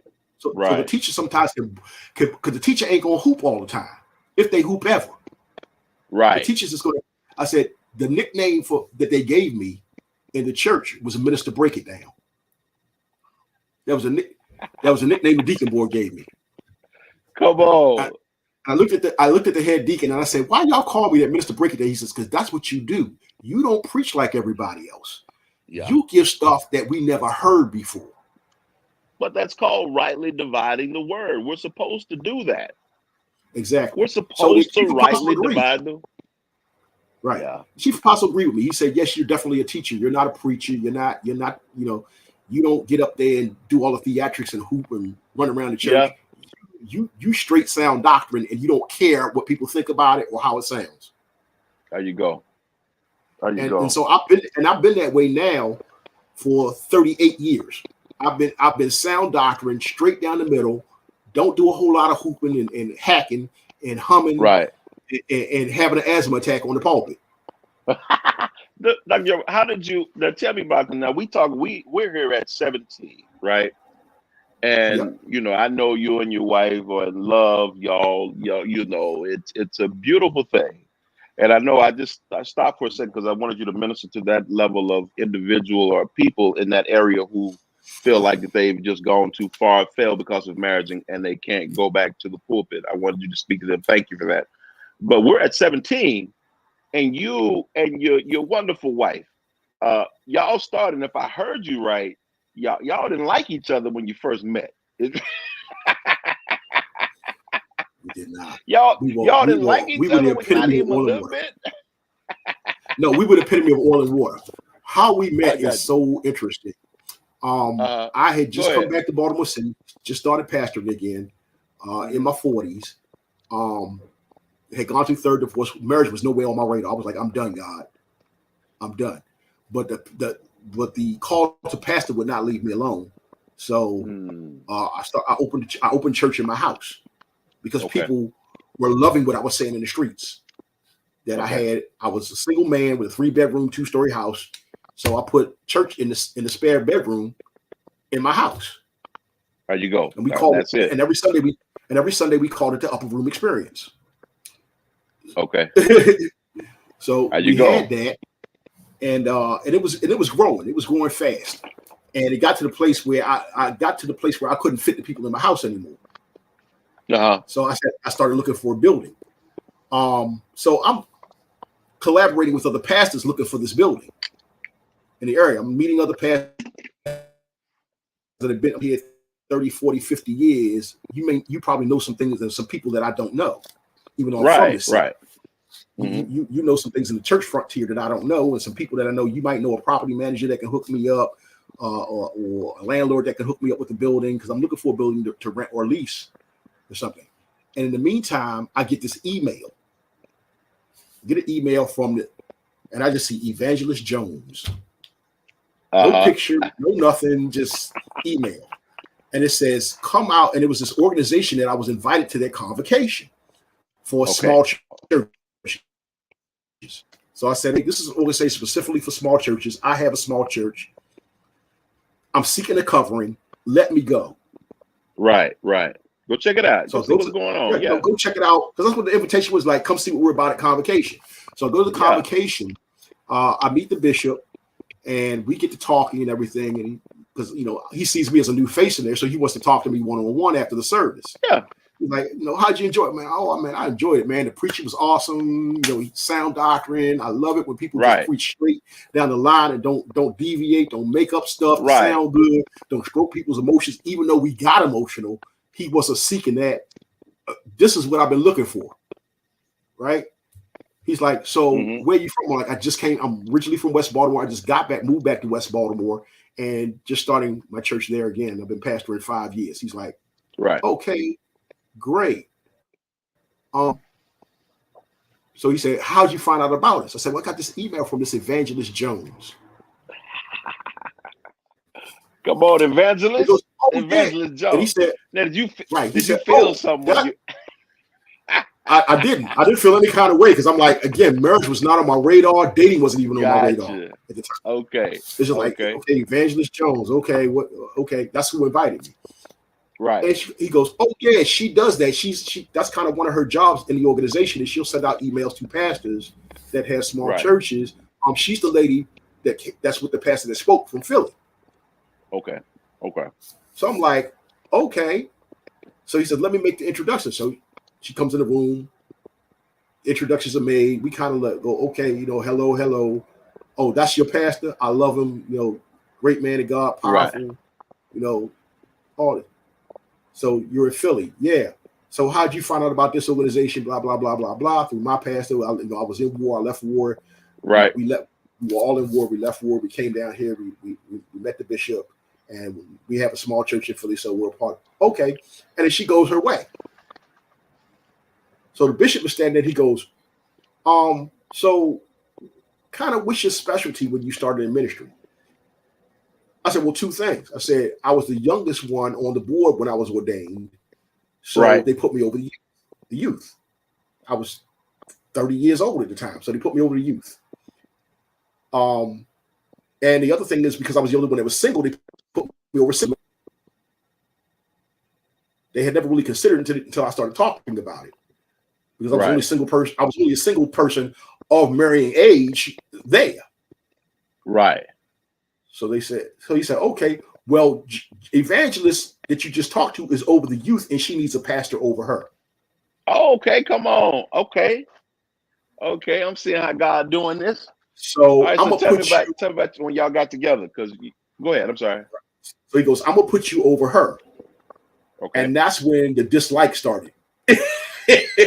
Okay. Because I come in and being an intellectual, she wasn't used to dealing one-on-one and intellectual. And I started saying things like, okay, and I was a businessman. I've been a businessman for 36 years at the time. So I come in and go, okay, you want to do this and this and this with the youth, you want to have these services. I need you to write a prospectus. And the first thing she goes is, what? I said, I need a prospectus. What's that? I'm like, you need to write out an itemized list of the things you need, the resources, this, what it's going to cost, where we need to be, what time, such and such and such and such. So I can submit that to the bishop. Right. And everything is on point. And we can find out if he says yeah or nay or the changes, because we don't want to go through last minute changes or not have what we need when we get there. I never did that before. We did. I said, well, that's the way it's supposed to be done. Right. Well, I never had to do it. The bishop never asked me to do it. I said, well, baby, bishop doesn't know, but I know because I have a small church, but I worked for the mega church. Okay. Okay. And I own a business. This is the way we do it in business, and this is the way the mega church does it. I don't agree with everything that happens in the mega church, but this part, the business end, they got it right. That's why they got mega churches. They can't afford to have a mega church if they didn't get the business end right. So, and like it or not, there's a business end to church. Right. Right. So she wasn't liking that. And then I would say things, and then she's like, you talk too much. I'm like, she told you that. Yeah. And I'm like, well, I only talk when there's something important to say. Oh, yeah, this is not getting off on the right foot. Outside of that, I'm silent. For her, I was used to, because my mother being a retired college professor, I'm used to dating college educated, highly cultured women. And I meet this girl, this around the way girl from Philly. Come on, around the way. She's a nurse, right? Oh, gotcha. So she's a nurse, she's an LPN, but I'm used to, my mother's a double master's prepared nurse practitioner. I'm used to dating girls with master's degrees, here's this woman shows up with her associate's degree, and I'm like, okay. And then everything with her isn't the King's English. Gotcha. And I was raised in a house where we only spoke the King's English. Right. I understand. There was a time to use Ebonics, but it wasn't every time. Right. This woman is Ebonic most of the time. So I'm like, okay, that's not my flavor. So I'm like, I can get with Ebonics, but that's not my flavor 24/7.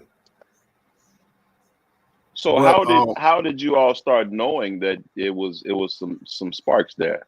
How did you know? How did you start knowing that? We did we were planning a youth service, and it got late. It got around 10:30, 11 o'clock at night, and I'm realizing I'm hungry. She's probably hungry.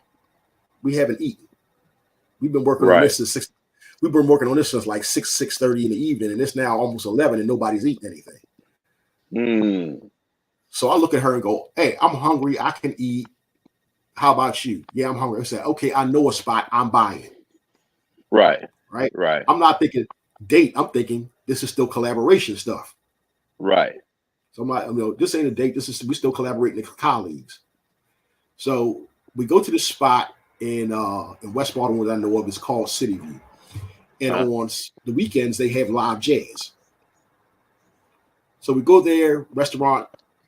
She sees this instrument set up, and she's like, "Why are the instruments over there?" And I go, "Oh, they play live jazz on Saturday night." Right. She's like, "Wait a minute, but you're a pastor." I'm like, "Yeah, and?" She goes, "You like jazz?" I go, "Yeah, because they ain't that much starch in my clergy collar." Come on. I like jazz. I like old school R&B. I like old school hip hop. Right. Come on. Not this new stuff, the old school stuff. Right. Okay? I'm with you. I listen to, as long as it ain't got all that profanity and glorifying drugs and sex and alcohol, I'm cool. I'm not because this stuff about the devil's music, ain't nobody ever been able to clearly define what the devil's music is for me. Right. Nobody has, but yeah, I got you. So I don't fall for that. So yeah, I listen to this stuff. Everything on my playlist is not Amazing Grace. Right. I know that's right.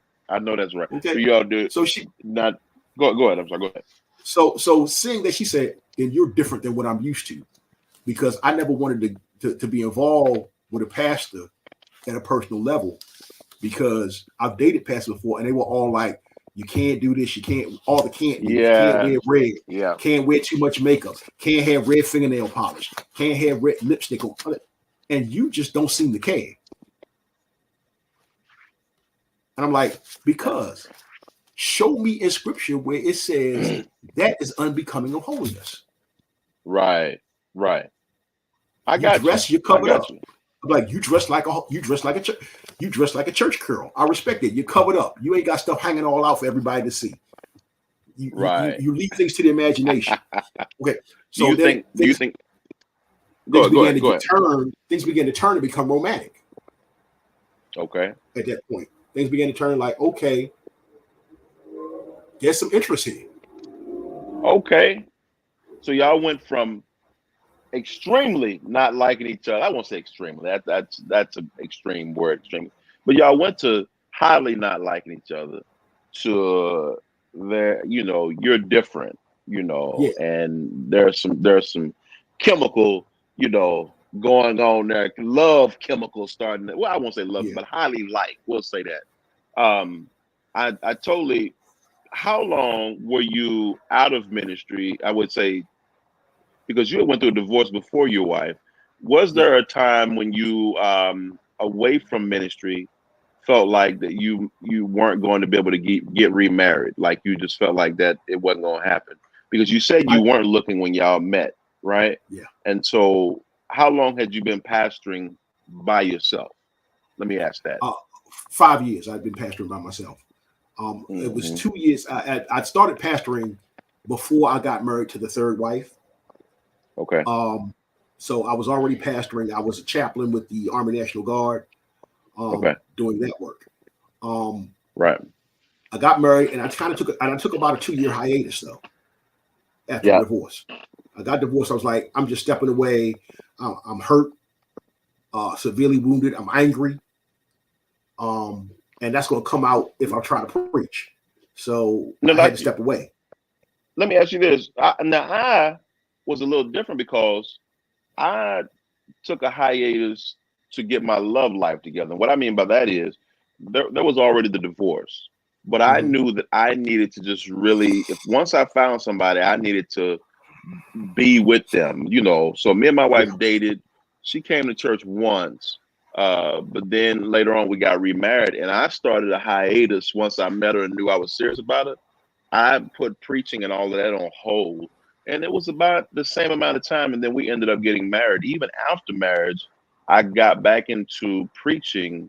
It was a little while just because now that was just me. You're not saying it was perfect. That's just what I felt like it needed for me. I just wanted to get my love life together and concentrate on this because I had given so much time to ministry. Like I had given ministry so much time. I knew that wasn't going anywhere.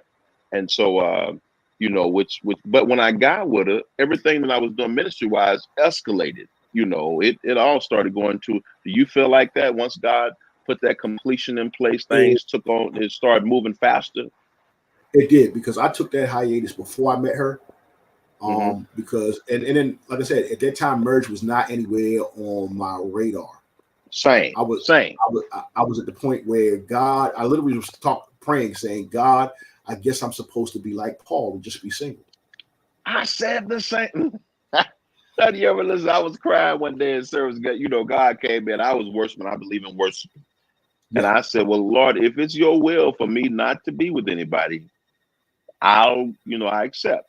I guess I'm just going to be a monk. And in my spirit, I was already seeing myself, with the shaven head. And why we do ourselves like that, Doctor? We put ourselves on the extreme. God ain't going to make me no monk like that. But I felt like if I didn't have me, right. Go ahead. I think it's you're in an emotional state. I was emotionally because it's like, this is 3 strikes. I'm like, this is 3 strikes. God, are you telling me I'm not built for this? That I'm not built for marriage. Is this what you're telling me? Right.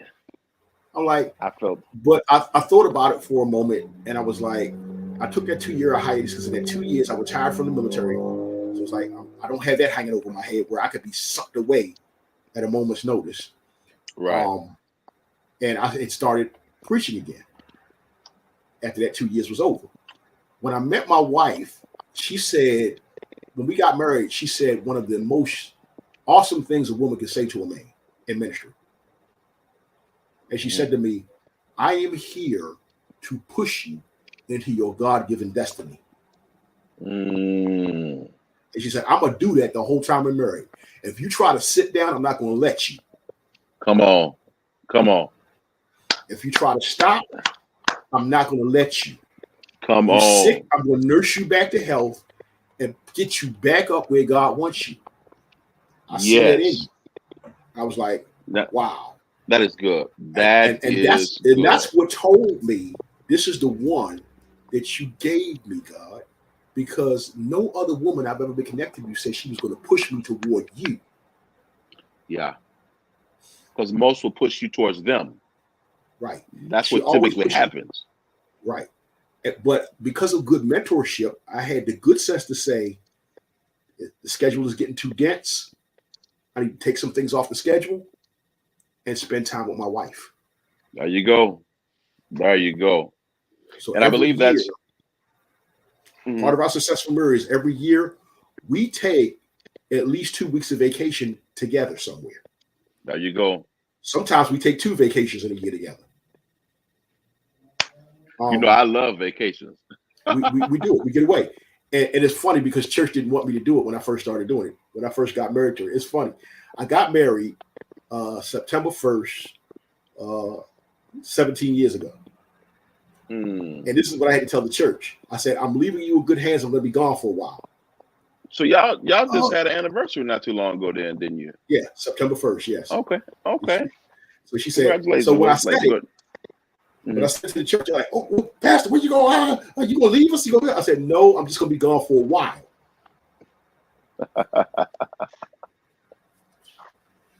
I told him I'm getting married.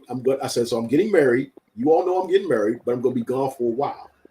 I'm leaving you in good hands. Elder's going to take care of you. I got some guest preachers that are coming to preach while I'm gone. They're all within the schedule. People all know them that's coming. They're not strangers. Right. So you're going to be in good hands. And now, here's the thing.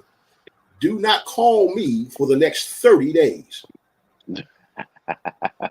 They were like, what? I said, because I'm going to be gone for the next 30 days. There you go. Like, Pastor, I said, here's why you call me. You call me, 1, somebody died. Right. Number 2, my house, not your house. My house is on fire. Not your house. Mine. Right. Your house, you here to take care of it. My house, I'm going to be gone. So my house is on fire. I don't want to come back and see my house burn to the ground. I'm like, what happened? No, call me and tell me my house is on fire.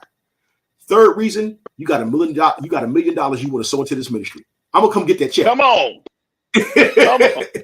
I'm gonna come off my vacation to get that check. Dr. Yarborough, listen.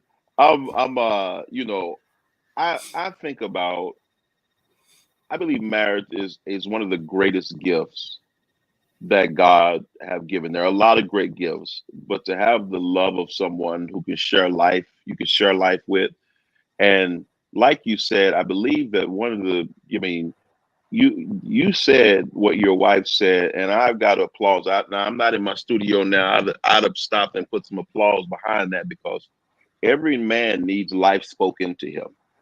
And I'm very blessed. Jess will stop me in the middle of what I'm doing. Sometimes I'm even annoyed by it. I'm be real honest with you, but I know it's necessary because I like to get going. After I had a few cups of coffee, Dr. Yarborough, I almost can't stop. I'm going. But she'll come and stop me, grab both sides of my face and say, hey, I just want to tell you that there's so much in you that God's getting ready to release. I already see it, and she'll stop me like that. And I'll be like, girl, I got to stop right now. She's going to speak it into me. And I can't tell you how much that means to me that she's willing to push, even if she got to interrupt my day just to remind me that God's got his hand on me. which, and just being honest with you, it makes me feel, it makes me want to be more careful about the things that I do, because I'm blessed to have his hand on me. Does that make sense to you? And so, I just want to say that, and I know we bringing this video to an end, and I thank God that you were able to clear your schedule and come on again. Now, y'all don't know behind the scenes. We done had a few things that have happened behind the scenes. We've actually recorded this a few times, and a few things have happened. I won't get into all of that. So I'm grateful for your schedule allowing this to happen. We've talked about a lot of things on here, but I'm happy and very blessed with a healthy marriage, healthy love with my wife Jess, who runs most of this social fire stuff. Now, I'm the face of it, and I do the talking, but a lot of the stuff like the ebooks and the websites, and we have the Social Fire Sanctuary, which is all the books that are on YouTube, and that's all. She does all of that. The team sending out them emails, and especially if we got something that we're working on, all the information going back and forth, because they send screenshots and all this stuff they done downloaded and found. She compile all that together and then give it to me, and I got to look through it and see what I'll talk about and what I want. She does all that, and and I'm grateful to have a teammate like that. Making sure that we're legal over here. I'll say that too. Making sure I don't have to worry about somebody stealing the name or the logo or anything like that. She done made sure all of that stuff is solid, if you know what I mean. And so I think that is, if there's a woman out there or a man out there that's looking at marriage, it is a wonderful thing. But I believe this video, Dr. Yarborough has given out tons of nuggets. You've given out tons of nuggets. Even when I'm going back through and we're looking at what clips we finna put out, Dr. Yarborough, I done made, you already know, off the one video we did originally, I think I've made 6 or 7 off of that one. Because the content is just so good. So once again, I thank you for being a part of the team here, Social Fire. I don't even want to call you the number one commenter. You're my friend, and I'm grateful for you, and thank you for clearing the schedule for your little brother. Coming and talking with me, because I appreciated everything that you shared today. I want you to get in the comments. I know this is a live video, but I want you to get in the comments and let me know your thoughts on this. Dr. Yarborough, I'm going to put in the comments, not in the comments, but the description where everybody can find you, how they can get in touch with it. Dr. Yarborough is an awesome counselor. Now, we didn't get into too much because, just because of the subjects that we were talking about. But when I say in-depth counseling, Dr. Yarborough is that person. And if you're needing to confess something, talk to some, he can help walk you through it. Some of us, and it's a normal thing. I want to take this stigma, this fear off of people talking to somebody. Everybody needs somebody to talk to. My problem that I've had, because I've fired counselors that my insurance paid for. I'm going to go ahead and tell you that. I've fired them in the middle of the session, that my wife can tell you, because some of them like to get you to admit or to bring up trauma, but they have no solution for it. And then they done got you in your emotions back to that trauma. And then they're like, well, our time is up. And so our next, wait, what you mean time up? And you done got my wife all excited over it and hurt. And I got to deal with that. I don't know. That's a real story. Well, I know. I have been there myself with counselors. Yeah. Where, especially in my first marriage, we went through 3 different marriage counselors that I fired. Yeah, I'm like, you gonna dig into all of that, and now you ain't got time. No, I don't play that. Don't do that. I do not counsel that way. Counseling with me, I always inform my clients it's a safe space to say anything openly. Everybody I have that I counsel signs a HIPAA document, which means your information stays with me. I cannot talk about anything that I discuss with you outside of counseling without your express permission, and it's got to be in writing. So your stuff stays with me. It dies with me, unless you say something to me in writing says you can go share it with so and so. Right. The other thing with counseling that I do is I don't have these things where I don't have hard time limits. My counseling, I generally try to keep it to an hour, but if it goes over, right. I'm not, you're not paying insurance for me, so I'm not tripping because it went over the hour. I'm not cutting you off at 59 minutes and 50 seconds because we can only go an hour. But you're conscious of the time and the conversation. Like he was just, and I think he almost did it on purpose. Now I probably shouldn't be saying this, but it was like he did it on purpose up to that time so he could cut it off. And I was like, oh no, you can't play that with me. If you just want me to come back next week, we gonna be committed to this. I can pay for it, but don't play the games with me. Now that was something you should have started 15 minutes in. I don't do that. If I drive you to an emotional place, I'm going to take you to a space where we can get you out of it. Come on. And I've done that with clients because I like to see how they respond sometimes out of emotion. I've had a couple sit on my couch and cuss each other out. And these are church going folks. Did they reach resolution in that though? Was some good they things did, come out of that? I stopped them. I said, okay, I'm gonna step in here and be your mediator now. Because the two of you aren't hearing each other. I'm like, you're talking, but you're not hearing each other. Let me tell you what was said. And they're like, but I'm like, no, forget that I'm a clergyman. Right. I just saw the real and raw, unfiltered you. That's it. That's it. And that don't think none of that offended me. Like I said, I was in the Army for 22 and a half years. You can't say anything that offends me. I've heard worse. Right. And I've heard in other languages. So I've heard it in 6 languages. So these words you saying, I've heard them in 6 other languages. You ain't said nothing that offended me, stirred my pot, said, oh, I'm too holy to hear that, and burned my ears, nothing. So say what you say and say it how you say it, because when you're out of counseling, that's what I'm looking for. When you're not sitting in front of me, I need to see how you act. Right. I can't say enough about Dr. Yarborough. Now I've done counseling my life too as well, but I can recognize when somebody is skillful at what they do and really are professional at what they do, and that is Dr. Yarborough. And I'm saying that not just putting him out there because we're friends. I discerned that when we first got together because I was listening to you, especially when you went down through the Greek and stuff. I love that. I just gonna put that out there. Talking about the Bible, apologist wise, and going through defending the faith and different things that people. Oh, I love that kind of conversation. We can talk all day. And when me and you first started talking, it was just the respect there. And there's because I could go down and down, through and through with different things that I'm really excited about. But thank you again for taking the time to be on this podcast, Social Fire Podcast, where we just talking. I know some of you all are wondering how to get in touch with Dr. Yarborough. It's going to be in the comments. It's going to be not in the comments. Keep sending comments. The description. You will see them in the description. And once again, I appreciate everybody. I want you all to be blessed. Dr. Yarborough, anything else you'd like to say before we get out of here? I also very much appreciate you, honor you for this opportunity, because this did not have to happen, but this is all God. When I first started following your channel, like I said, you and I have discussed this. I don't follow everybody's channel. Gotcha.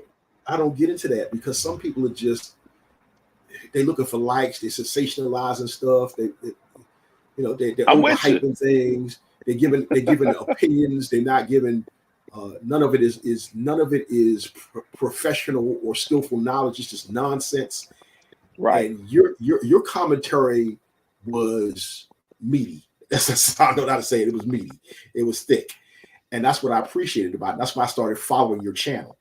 I was like, this man is opening up the cans that we need to open up. Talking about I appreciate it in a very educated way. Dr. Yarborough, I appreciate it. And I know we got a lot of things to do together. It's a lot of conversations. Now, I'm going to tell you, it's a lot of panels, a lot of panel discussions, a lot of Rock and the Doc talk that we'll do. And we're going to move into all of that. But anyway, once again, I think y'all want to follow more about Dr. Yarborough, just look in the description. There are several things you can do there. Even if you want to sow into the ministry, that information will be there as well. I'm quite sure that when you go to his sides as well, you can do that as well. But you all, I really appreciate you all, and I want y'all to be blessed. Dr. Yarborough, stick around after this right here. Y'all be blessed and have a great rest of the day. Hey, what's up, family? Welcome to Social Fire eChurch, where we dive into faith, tackle tough conversations that the church won't have, and walk this Christian journey together. I'm Rock Leach, and I'm so excited that you're here. If you're looking for real talk about faith, spiritual warfare, and practical insight to help you grow in your walk with God, you're in the right place.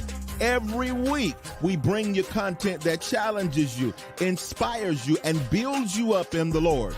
If you're ready to go deeper, laugh, learn, and be part of a community that's on fire for God, hit that like button and that subscribe button and join the Social Fire family. You don't want to miss what's coming next.